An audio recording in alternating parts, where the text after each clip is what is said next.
J'ai été dans la cellule 704 et que j'ai trouvé cette image sur Internet, c'est exactement la même image que notre cellule. De toute façon, j'ai changé de cellule maintes fois et toutes les cellules se ressemblent. Une petite pièce, il y a une quarantaine de personnes. Au fond, ce que vous voyez aussi, c'est des toilettes sans porte. On fait nos besoins là-bas devant tout le monde. Il y a une odeur incroyable, insupportable, et on doit subir ça. On doit rester comme ça pendant toute la journée. Étant donné que nous sommes une quarantaine de femmes dans cette toute petite pièce, on doit rester dans le petit couloir de la pièce, debout. Toutes les femmes, elles sont enchaînées avec une chaîne qui fait 5 kilos dans le pied. L'une des mains, elle est attachée avec une menotte à la chaîne du pied. Donc, on ne peut pas rester totalement debout. On reste penché vers le pied.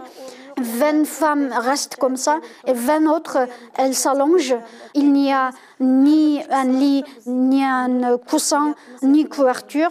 C'est par terre, sur le fer. Et toutes les 2 heures, on doit changer immédiatement de place et que les 20 femmes, elles tiennent demi-debout et que les 20 autres, elles s'allongent de nouveau.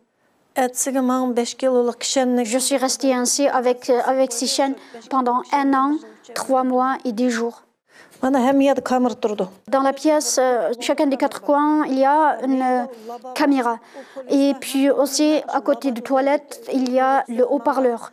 Les policiers, ils ne rentrent pas. Ils donnent tous les ordres par le haut-parleur. Par exemple, comme ne parlez pas en ouïghour, parlez en chinois, chantez les chants à la gloire du parti, etc. Tous les 10 jours, ils viennent nous prendre du sang. Bien entendu, on n'a pas le droit de dire ni non, ni poser des questions. Ensuite, ils nous donnent des médicaments qu'on ne connaît pas une fois par semaine. À 52 ans, à l'époque, j'avais toujours mes règles. À partir de ce médicament, plus personne n'avait les règles. Jusqu'à ma sortie, je n'ai pas vu d'autres femmes, d'autres jeunes femmes non plus, qui ont eu de règles. Pour éviter qu'on se fasse connaissance entre les détenus, ils nous changent très régulièrement les cellules. Tous les 3 mois, ils nous changent même de camp. Je n'ai pas été interrogée les premiers 3 mois. Mais pendant ce temps-là, j'ai vu les autres co-détenus, les jeunes femmes, ont été amenées avec un sac noir sur la tête.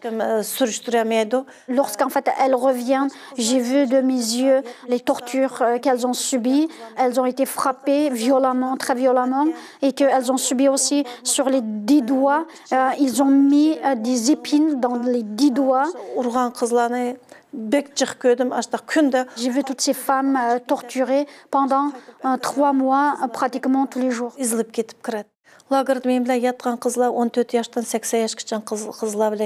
J'ai été co-détenue avec les femmes entre 14 jusqu'à 80 ans. Ce qui était le plus choquant pendant toute la durée, c'était une jeune femme a été amenée. Elle venait d'accoucher. On lui a arraché le bébé. Elle ne sait pas son bébé où est-ce qu'il a été amené. Mais quand elle était arrivée dans la cellule, du lait coulait de ses sangs. Les policiers lui ont donné un médicament qui a immédiatement arrêté son lait. Mediapart.